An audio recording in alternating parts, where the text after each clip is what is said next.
Opinion Tamil பார்வையாளர் அனைவருக்கும் வணக்கம். நான் உங்கள் யாசேர்.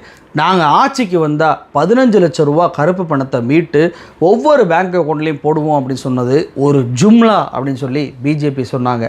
அந்த 15 லட்சம் மட்டும் கிடையாது, நாங்கள் சொன்ன நிலக்கரி ஊழலாக இருக்கட்டும், 2G ஊழலாக இருக்கட்டும், காமன்வெல்த் கேம்ஸ் ஊழலாக இருக்கட்டும், எல்லாமே ஒரு ஜும்லா தான் அப்படின்னு சொல்லி ஒன்றிய அரசாக இருக்கும்போதே அவர்கள் இன்றைக்கி ஒப்புக்கொள்ளக்கூடிய நிலைமை என்பது பிஜேபி வந்திருக்கு. ஒட்டுமொத்த நாட்டு மக்களையும் ஊழல் என்று ஏமாற்றியது இன்றைக்கி அம்பலமாயிருக்கு. ஆமாங்க, காமன்வெல்த் கேம்ஸ் அப்படின்ற பேரில் நாட்டில் மிகப்பெரிய ஊழல் நடந்ததாக மோடியாக இருக்கட்டும், நிர்மலா சீதாராமனாக இருக்கட்டும், பிஜேபியாக இருக்கட்டும் அவ்வளவு தூரத்திற்கு பேசினாங்க. இன்றைக்கி அதே பிஜேபி அரசாங்கம் அப்படி ஒரு ஊழலே நடக்கலை அப்படின்னு சொல்லி ஈடியுடைய க்ளோஸர் ரிப்போர்ட் மூலமாக ஒப்புக்கொண்டிருக்கிறாங்க.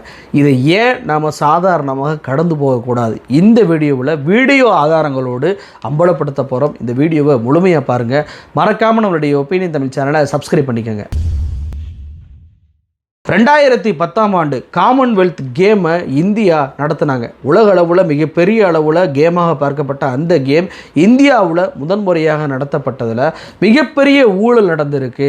அதில் ₹1 ₹2 இல்லை, 70,000 கோடி ரூபாய் அளவுக்கு ஊழல் நடந்திருப்பதாக அன்னைக்கு பிஜேபி மிகப்பெரிய அளவில் பிரச்சாரம் பண்ணாங்க. அந்த காமன்வெல்த் கமிட்டியுடைய தலைவராக இருந்த சுரேஷ் கல்மாடி 2011ஆம் ஆண்டு சிபிஐயால் கைது செய்யப்பட்டு ஜெயிலுக்கு அனுப்பப்பட்டார்.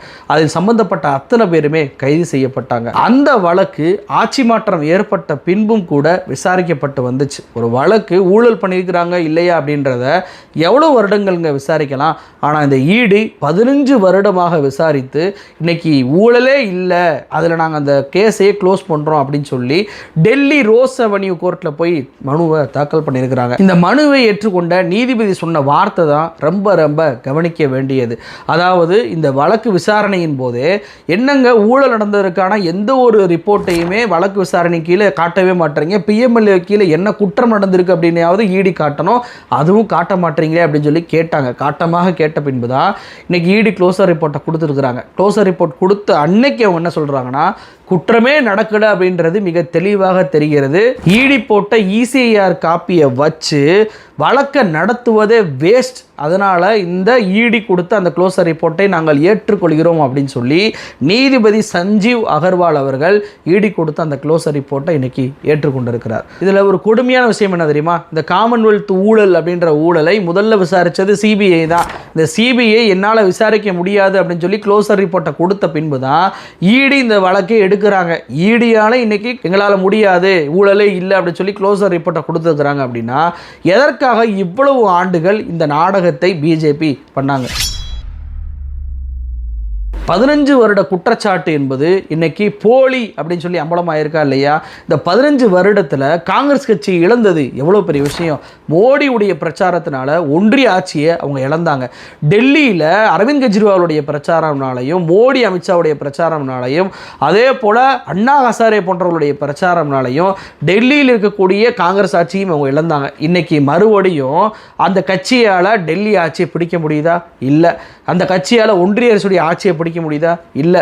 எதிர்க்கட்சி அந்தஸ்தை கூட போராடி பெறக்கூடிய நிலைமைக்கு காங்கிரஸ் கட்சியுடைய நிலைமை என்பது வந்திருக்கு. அப்போ அந்த அளவுக்கு காங்கிரஸ் கட்சி இந்த விஷயத்தில் மிகப்பெரிய ஒரு இழப்பை சந்திச்சிருக்கிறாங்களா இல்லையா? இதில் காங்கிரஸ் கட்சி மட்டுமல்ல, நாட்டு மக்களுமே இதில் மிகப்பெரிய அளவில் சந்திப்பை பண்ணியிருக்கிறாங்க. அதை பார்ப்பதற்கு முன்னாடி ஏன் இந்த விஷயத்தை பொதுமக்களாகிய நாம் ஈஸியாக கடந்து போயிடக்கூடாது? ஈடி ஒரு கேஸை விசாரிக்க முடியல அப்படின்னு சொல்லிட்டு க்ளோஸ் பண்ணிட்டு போயிட்டாங்க. இதில் என்னங்க இருக்குது, இதில் என்னங்க மக்கள் பிரச்சனை இருக்குது அப்படின்னு சொல்லி கேட்குறீங்களா? இருக்குது. இந்த வழக்கை பொறுத்த வரைக்கும் 2011ஆம் ஆண்டு சுரேஷ் கல்மாடி அவர்கள் கைது செய்யப்படுகிறார் சிபிஐயால். கைது செய்யப்பட்ட உடனேயே அன்றைக்கு பிஜேபியுடைய செய்தி தொடர்பாளராக இருந்த நிர்மலா சீதாராமன் செய்தியாளர்களை சந்தித்து என்ன சொன்னார்? இந்த விஷயத்தில் சுரேஷ் கல்மாடி அவர்கள் ஒரு ஸ்மால் ஃப்ரை தான், இதில் இந்த வழக்கை சிபிஐ விரைவாக விசாரிக்கணும், இல்லைன்னா மிகப்பெரிய அளவில் எவிடன்ஸ்லாம் அளிக்கப்பட்டுரும், யார் யாரெல்லாம் பின்புலத்தில் இருக்கிறாங்களோ அவங்களையெல்லாம் கைது பண்ணணும் அப்படின்னு சொல்லி நிர்மலா சீதாராமன் சொல்கிறாங்க. அது மட்டுமல்ல, ஒரு ஆண்டுக்கு முன்பே 2010ஆம் ஆண்டு 2/11/2010 நிர்மலா சீதாராமன் என்ன சொன்னாருன்னு சொல்லி பாருங்க. We have been speaking not of small time corruption, we've been talking of 70,000 crores, 68,000 crores, 38,000 crores. You know the connections: 2G spectrum, Commonwealth Games, all ranging in several tens of thousands of crores. 2G ஊழல், Commonwealth ஊழல் அப்படின்னு சொல்லி பல்லாயிரம் கோடி ரூபாய் ஊழலை செய்யக்கூடிய காலத்தில் நாம் வாழ்ந்து கொண்டிருக்கிறோம் அப்படின்னு சொல்லி நிர்மலா சீதாராமன் சொல்றாங்களா இல்லையா? இன்னைக்கு இடி க்ளோசர் ரிப்போர்ட்டை கொடுத்துருக்காங்களே, இந்த க்ளோசர் ரிப்போர்ட்டை கொடுத்த இடிக்கு பொறுப்பு அமைச்சர் இதே நிர்மலா சீதாராமன் தான். அன்னைக்கு மிகப்பெரிய ஊழல், காலதாமதம் செய்யக்கூடிய ஒவ்வொரு நிமிடமும் சாட்சிகள் அழிந்து வரும் அப்படி சொன்னீங்களே, இன்னைக்கு உங்களுடைய பதவியில் இருக்கும்போது, உங்களுக்கு அதிகாரம் இருக்கும்போதே எதற்காக இடி க்ளோசர் ரிப்போர்ட்டை சப்மிட் பண்ணாங்க? ஏன் உங்களால் இன்னைக்கு ஊழல்னு சொல்லி கண்டுபிடிக்க முடியல? இதை வெறுமனே எதிர்க்கட்சி தலைவராக இருந்தார், அப்போ ஒரு ஜும்லாவாக பேசியிருக்கலாங்க அப்படின்னு சொல்லிட்டு கடந்து போக முடியாது. ஏன்னா இதே நிர்மலா சீதாராமன் ஆட்சியில் இருக்கும்போதே, ஒன்றிய நிதியமைச்சராக இருக்கும்போதே, இடியை தன் கட்டுப்பாட்டில் வைத்திருக்கும் போதே கடந்த ஆண்டு 9/2/2024 பார்லிமெண்ட்லேயும் இதை பற்றி பேசியிருக்கிறார். इस देश में 12 दिन का दिल्ली में ही होने वाले कॉमनवेल्थ गेम्स का हालात क्या हुआ जी? पूरे दुनिया जानते, पूरे दुनिया जानता, पूरा दुनिया देखा. टॉयलेट नहीं बन पाए, फ्लैट्स नहीं बन पाए, गेम्स विलेज नहीं बन पाए, करोड़ों रुपया का घोटाला हुआ. मगर आज देखिए G20 7 places में पूरे भारत देश में. அப்போ எங்களுடைய ஆட்சி காலத்தில் நாங்கள் G20 நடத்தி கொண்டு இருக்கிறோம், உங்களுடைய ஆட்சி காலத்தில் நீங்கள் காமன்வெல்த் ஊழலை நடத்தி கொண்டிருந்தீர்கள் அப்படின்னு சொல்லி ஆட்சியில் இருக்கும் போதே நிர்மலா சீதாராமன் பேசியிருக்கிறார். அப்படின்னா அது ஒரு வருடத்திற்கு முன்பு தான் பேசியிருக்கிறார். அப்படின்னா ஒரு வருடத்திற்குள்ள ஊழலே இல்லை என்று சொல்லக்கூடிய அளவுக்கு என்ன நடந்து போச்சு? இதை ஈஸியாக கடந்து போக முடியுமா? 1 ரூபாய் 2 ரூபாயா? 70,000 கோடி ரூபாய் ஊழல் சொன்னீங்களே, இந்த 70,000 கோடி ரூபாயில் ஒரு 10 கோடி ரூபாய் ஊழலை கூட எங்களால் கண்டுபிடிக்க முடியலை என்று நீங்கள் வாபஸ் வாங்கி சரண்டாகுவது எப்படி கடந்து போக முடியும்? இதற்கு பொறுப்பு அமைச்சரான நிர்மலா சீதாராமன் பதில் சொல்லணுமா இல்லையா? பதில் சொல்வதை விடுங்க, நீங்கள் ராஜினாமா பண்ணணும். ஊழல் ஊழல் என்று மக்களை ஏமாற்றி ஆட்சி அதிகாரத்தை பிடித்த பின்பும் கூட எங்களால் ஊழலை நிரூபிக்க முடியவில்லை, நாங்கள் அன்னைக்கு சொன்னது பொய் தான், நாங்கள் மக்களை ஏமாற்றணும் தான், மக்களை ஏமாற்றி ஓட்டு வாங்கணும் தான் அப்படி சொல்லி ஒப்புக்கொண்டு நிர்மலா சீதாராமன் தன்னுடைய பதவியை ராஜினாமா பண்ணணும். நிர்மலா சீதாராமன் மட்டுமல்ல, 2013ஆம் ஆண்டு டெல்லியில் பிரதமர் வேட்பாளராக தன்னை முன்னிறுத்தி கொண்ட பிரதமர் மோடி அவர்கள் என்ன பேசினாரு? 2 நாடுகள் கேம்ஸ் நடத்துறாங்க. இத்தாலி நாடு ஒலிம்பிக் போட்டி நடத்துது, நம்ம நாடு காமன்வெல்த் கேம்ஸ் நடத்துது. ஒலிம்பிக் போட்டியை நடத்தி இத்தாலி நாடு தன்னுடைய நாட்டிற்கான பெருமையை சேர்த்து கொண்டது. ஆனால் காமன்வெல்த் கேமை நடத்தி இந்தியா உலக நாடுகள் மத்தியில் அவமானத்தை தேடி கொண்டது. நாட்டுக்கே மிகப்பெரிய அவமானம் இது அப்படின்னு சொல்லி பேசினாரா இல்லையா மோடி? அப்ப மட்டுமா பேசினாரு? 9/5/2019 எங்க ஆட்சியில் கும்பமேளா நடந்திருக்கிறது, அவங்க ஆட்சியில் காமன்வெல்த் ஊழல் நடந்துச்சு அப்படின்னு சொல்லி பேசினாரா இல்லையா? 8/2/2023 பார்லிமெண்ட்ல வச்சே பிரசிடென்ட்டுக்கு நன்றி சொல்லக்கூடிய அந்த தீர்மானத்தின் மீது காமன்வெல்த் ஊழலால் இளைஞர்களுடைய சக்தி என்பது உலக நாடுகள் மத்தியில் வெளிப்படாமே போயிருச்சு, இவங்க ஊழல் பண்ணி இளைஞர்களுடைய எதிர்காலத்தை நாசமாக்கிட்டாங்க அப்படின்னு சொல்லி பேசினாரா இல்லையா? 2023 உத்தரப்பிரதேசத்தில் கேலோ இந்தியா கேமை தொடங்கி வைக்கக்கூடிய தொடக்க விழாவிலேயே நாங்கள் கேலோ இந்தியாவை நடத்தி கொண்டிருக்கிறோம், ஆனால் பாருங்க அவங்க காமன்வெல்த் ஊழலை பண்ணாங்க அப்படின்னு சொல்லி பேசுனீங்களா இல்லையா? ஏன் அவன் தமிழ்நாட்டில் கூட நீங்கள் பேசலையா? 15/3/2024 கன்னியாகுமரியில் தேர்தல் பிரச்சாரத்திற்கு வந்த நீங்கள் என்ன பேசுனீங்க? ऑप्टिकल फाइबर और 5G दिया, हमारे नाम पर डिजिटल इंडिया स्कीम है, इंडी अलायंस के नाम पर लाखों करोड़ रुपए का 2G का स्कैम है, हमारी खेलो इंडिया और टॉप स्कीम से देश ने खेलों में ऊंचा मुकाम हासिल किया, लेकिन उनके नाम पर CWG स्कैम का दाग है. நாங்கள் 5Gயை கொடுத்துக்கிட்டு இருக்கோம், அவங்க 2G ஊழலை பண்ணாங்க. நாங்கள் கேலோ இந்தியா கேமை நடத்திக்கிட்டு இருக்கோம், அவங்க காமன்வெல்த் ஊழலை பண்ணாங்கன்னு சொல்லி பேசுனீங்களா இல்லையா? அப்போ சென்ற ஆண்டு தேர்தல் பிரச்சாரம் வரைக்கும் நீங்கள் பேசியிருக்கிறீங்க. ஆனால் ஒரே ஆண்டில் இன்னைக்கு இடி எங்களால் ஊழலை கண்டுபிடிக்க முடியலன்னு சொல்லி க்ளோசர் ரிப்போர்ட்டை கொடுக்குறாங்களே. அப்போ இவ்வளவு நாட்கள் நீங்கள் சொன்ன அந்த பிரச்சாரம் 2014 தேர்தல், 2019 தேர்தல், 2024 தேர்தல் அத்தனையுமே பொய் தான், நான் மக்களை ஏமாற்றி காங்கிரஸ் மீது பழியை போட்டு தான் இந்த பிரச்சாரத்தை செய்தேன், என் மீது தவறு தான், ஈடி இப்படி பண்ணிட்டாங்க அப்படின்னு சொல்லிட்டு தார்மீக பொறுப்பேற்று பிரதமர் பதவியை நீங்கள் ராஜினாமா பண்ணுவீங்களா? குறைந்தபட்சம் மன்னிப்பாது கேட்பீங்களா? இல்லையா? நாங்களே ஊழல்னு சொல்லி அவ்வளோ பேசினோம், 70,000 கோடி ஊழல்னு எங்களுக்கே தெரிஞ்சிருக்கு, ஈடி உனக்கு தெரியலையா அப்படின்னு சொல்லி குறைந்தபட்சம் ஈடி அதிகாரிகள் மீதாவது நடவடிக்கை எடுப்பீங்களா? இவர் மட்டுமல்ல, பிஜேபி 2023ஆம் ஆண்டு ஏப்ரல் மாதம் காங்கிரஸ் ஃபைல்ஸ் அப்படின்ற பேரில் யூடியூப் சேனலில் அவங்க ரிலீஸ் பண்ணுறாங்க. அதில் காமன்வெல்த் ஊழல் நடந்திருக்கு அப்படின்னு சொல்லி நிறைய விஷயங்களை ஊழல் அப்படின்ற பேரில் பிம்பப்படுத்தி வீடியோ வெளியிட்டீங்கன்னா இல்லையா? அதற்கு மறுநாள் 2023 ஏப்ரல்லையே 2G ஊழல் அப்படின்னு சொல்லி அதற்கு ஒரு வீடியோவை நீங்கள் போட்டு காங்கிரஸ் ஊழல் பண்ணியிருக்குன்னு சொன்னீங்களா இல்லையா? ஏன் 12/2/2024 பிஜேபியோடைய அஃபீஷியல் ட்விட்டர் பக்கத்திலேயே காமன்வெல்த் ஊழலை காங்கிரஸ் கட்சி பண்ணுச்சு அப்படின்னு சொல்லிட்டு ஒரு போஸ்டரை வெளியிட்டீங்களா இல்லையா?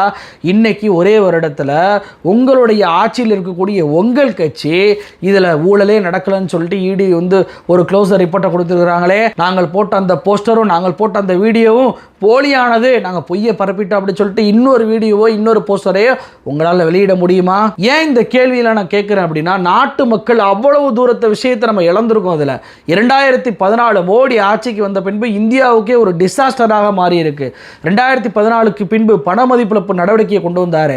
அதில் எத்தனை பேர் நம்ம வீதிக்கு வந்து நின்னோம், எத்தனை பேருடைய கல்யாணம் நின்று போச்சு, எத்தனை பேருடைய கனவு இல்லம் கட்ட முடியாமல் போச்சு, அத்தனை பேரும் ஏடிஎம் வாசலில் ஒரு 2000 ரூபாய் நோட்டு கிடைக்காத நின்னமா அந்த 2000 நோட்டை தடை பண்ணிட்டாரு. அதில் நிறைய பேர் இறந்தும் போனாங்க. அந்த இறந்தவர்களுடைய பட்டியல் நமக்கு கிடைச்சிச்சா? இல்லை. 2017ஆம் ஆண்டு ஜிஎஸ்டி அப்படின்னு சொல்லி கொண்டு வந்து இன்று வரை சிறு குறு தொழில்கள் எந்திரிக்க முடியாத அளவுக்கு, பெருநிறுவனங்களே கஷ்டப்படக்கூடிய அளவுக்கு ஜிஎஸ்டியை கொண்டு வந்து நாசம் பண்ணாங்களே தொழில்துறையை. அதை மறக்க முடியுமா? கொரோனா காலத்தில் ஒரு ஊசியை கூட இலவசமாக கொடுக்காம உச்சநீதிமன்றம் கொட்டு வைத்த பின்பு ஊசியை தேர்தல் பிரச்சாரத்தில் எங்களுக்கு ஓட்டு போட்டிங்கன்னா உங்களுக்கு ஃப்ரீயாக தருவோன்னு சொன்ன கட்சி தான் இந்த பிஜேபி. அந்த அளவுக்கு கொரோனா காலத்தில், பேரிடர் காலத்தில் கூட ஒன்றிய அரசு நம்ம மீது இறக்கப்படாமல் இருந்தாங்களே, அதை மறக்க முடியுமா?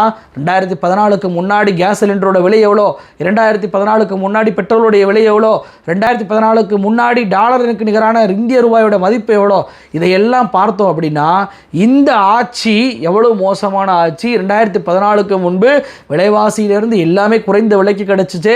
அந்த ஆட்சி மாற்றத்தை ஏற்படுத்தியது காமன்வெல்த் ஊழல் தான். இவர்கள் செய்த அந்த பிரச்சாரத்தால் தான் இன்னைக்கு நாட்டு மக்களுக்கு இவ்வளவு பெரிய பாதிப்பு, இழப்பு ஏற்பட்டிருக்கு. அப்படின்றப்ப அந்த விஷயத்தில் எந்த ஊழலுமே இல்லை என்று அவர்கள் சொல்வதை நாம ஈஸியாக கடந்து போகவே கூடாது. இந்த விஷயத்தில் கூட காங்கிரஸ் கட்சி 2G ஊழல் சொன்னீங்க, அந்த ஊழல் இல்லைன்னு ஆயிடுச்சு, காமன்வெல்த் ஊழல் சொன்னீங்க, அந்த ஊழல் இல்லைன்னு ஆயிடுச்சு அப்படின்னு சொல்லிட்டு மன்னிப்பு கேளுங்கன்றாங்க. மன்னிப்பு மட்டும் கேட்கக்கூடாது, ராஜினாமா பண்ண வேண்டும். 2014ஆம் ஆண்டு ஊழல் அப்படின்ற பேரிலையும் 15 லட்ச ரூபா கருப்பு பணத்தை மீட்டு கொடுப்பேன் அப்படின்ற பேரிலையும் ஆட்சிக்கு வந்தீங்க, அதுவும் பொய்.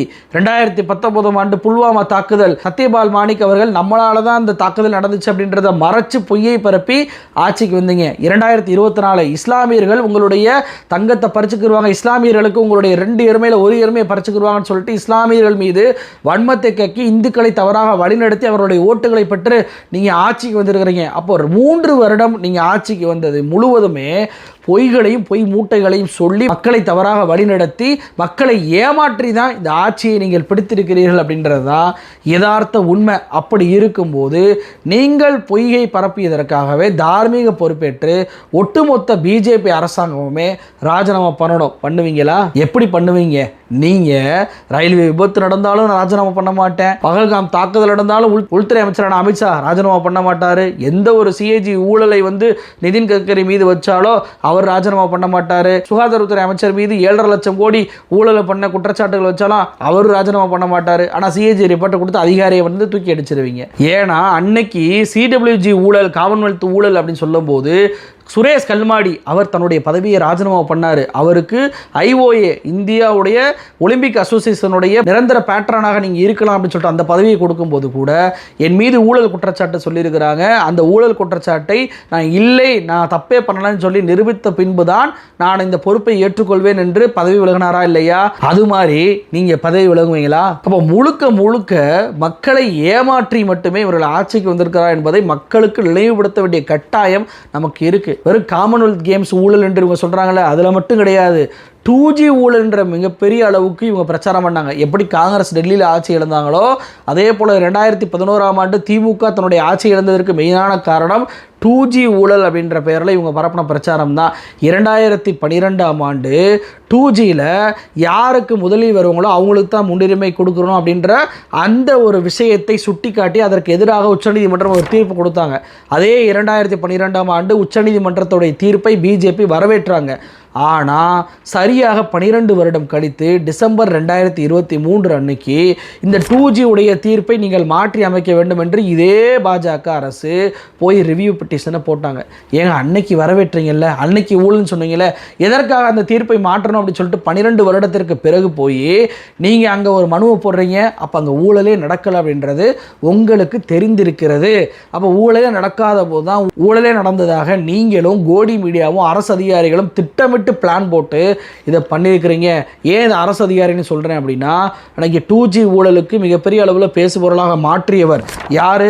நிவேந்திர மிஸ்ரா. இவர் தான் அன்றைக்கி ட்ராயோடைய தலைவராக இருந்தார். இந்த நிவேந்திர மிஸ்ரா தான் ஆட்சிக்கு வந்த பிறகு தன்னுடைய பிரின்சிபல் செக்ரட்டரியாக போட்டுக்கொண்டார் இந்த மோடி.